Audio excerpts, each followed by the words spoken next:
Welcome back to our reading of the Tripura Tapini Upanishad. So today we're going to be finishing up part 1, and it's just the second half of part 1, which is 39 verses. We're starting today with verse 20.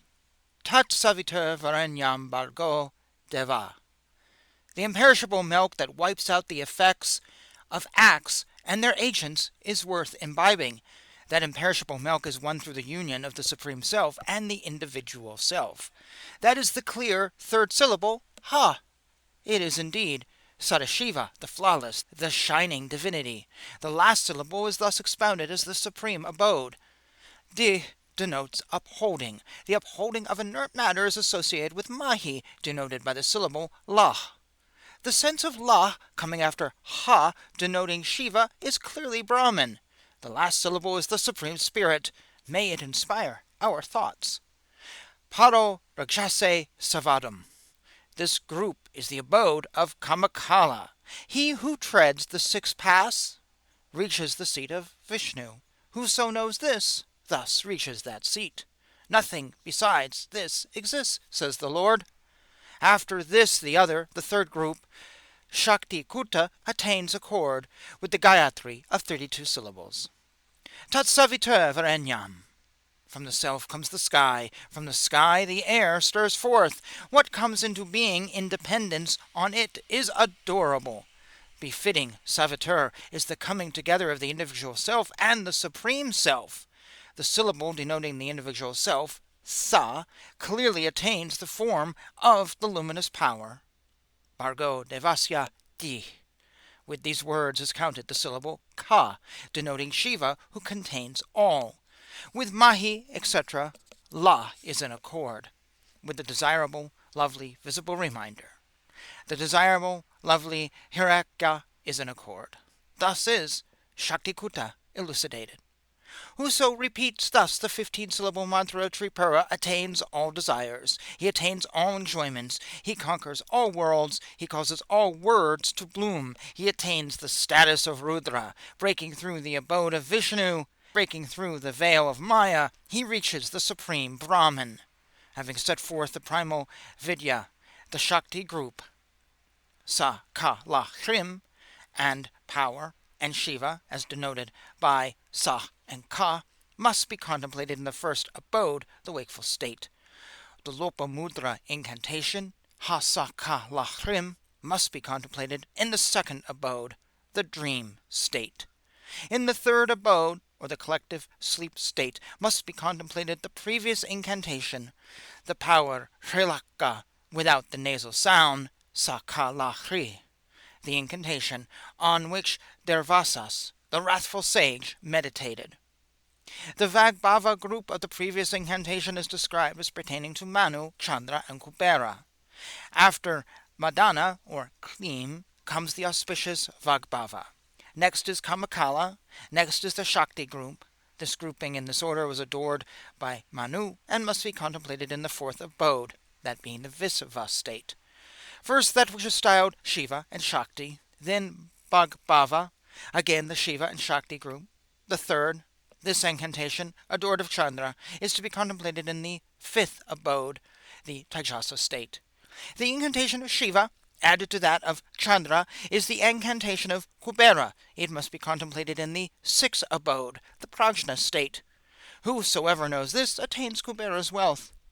Leaving out the fourth vowel I, and placing the sun and moon, represented by Ha and Sa, in the beginning of all the groups, there results the Vidya incantation promoting power over desires. It is named after Agastya and must be meditated on in the seventh abode, the Viraj state.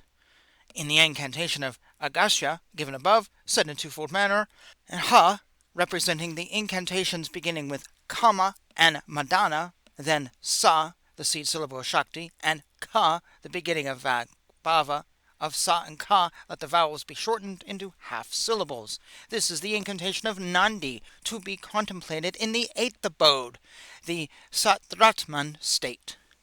The Vagbhava group, the incantation of Agastya, consisting of words and meanings styled Kamakala, then all the power of Maya, the Shakti group, These, integrated, were adored by the sun, and so this is called the incantation of Prabhakara. It must be meditated on in the mind abode, that being the state of the causal abode.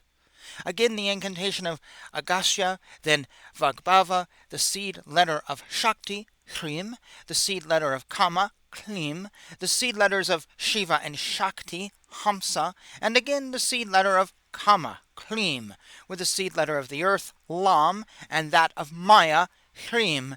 The abode of Kamakala, the 6 syllables beginning with Ha, the seed letters of the moon and the sun, Soham, the seed letter of Kama, Klim, that of Shiva, Ham, that of Mahiman, Sa, the 10th, Hamsa, Soham and Hamsa, integrated. This incantation, adored by Shanmukta, must be meditated on in the 10th abode. Repeating the incantation of Agastya after that of Shanmukha, one gets the incantation of the Supreme Shiva who rules over the last region. It must be meditated on in the 11th abode, that being in the spirit of Anushnatar. Repeating the incantation of Agastya with Vagbhava, the incantation of Kubera, the abode of Kamakala, and the sovereign group of Shakti derived from the incantation of Lopamudra, one gets the incantation of Vishnu. It must be meditated on in the 12th abode, in the spirit of pure Anujna. He who knows thus becomes Vishnu. The Lord Sadashiva said to all the gods, having listened to the incantation set forth by me and made it clear to yourself, I am Brahman. No, there is nothing other than Brahman, and reduce whatever appears besides to Brahman. Enthrone the supreme Vidya, the divinity in the heart, the divinity styled Kama, the primeval one, whose form is the fourth, who transcends the fourth, who exceeds all, who occupies all streets consecrated with holy spells, who is surrounded on all sides by deities seated on the main and subordinate seats, who pervades all parts. The deity who is replete with delight, who is in union with the Supreme Spirit, who is in the heart, whose gift is immortality, who is complete and who is possessed of senses, who forever is uprisen, who comprises 3 groups, has 3 abodes, and is the supreme and most excellent Maya, who is the supreme hour of Vishnu. Enthroned in the pericarp of the heart's lotus, the supreme sacred Lakshmi, the Maya ever uprisen, who controls the senses of her devotees, who overwhelms the god of love, who is armed with bow and arrow, who inspires eloquence, who abides in the center of the moon's sphere, is adorned with the crescent, and assumes the guise of the 17 Prajapatis. She is the great one eternally present. Her hands, holding a noose and a goad, are charming. She, the 3-eyed one, shines like the rising sun.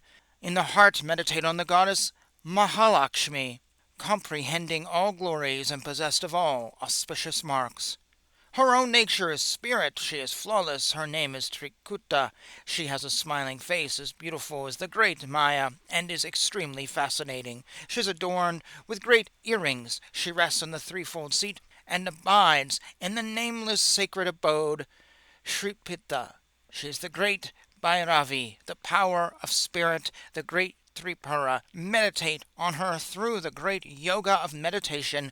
Whosoever knows thus fulfills life. This is the great Upanishad. And thus ends Part 1.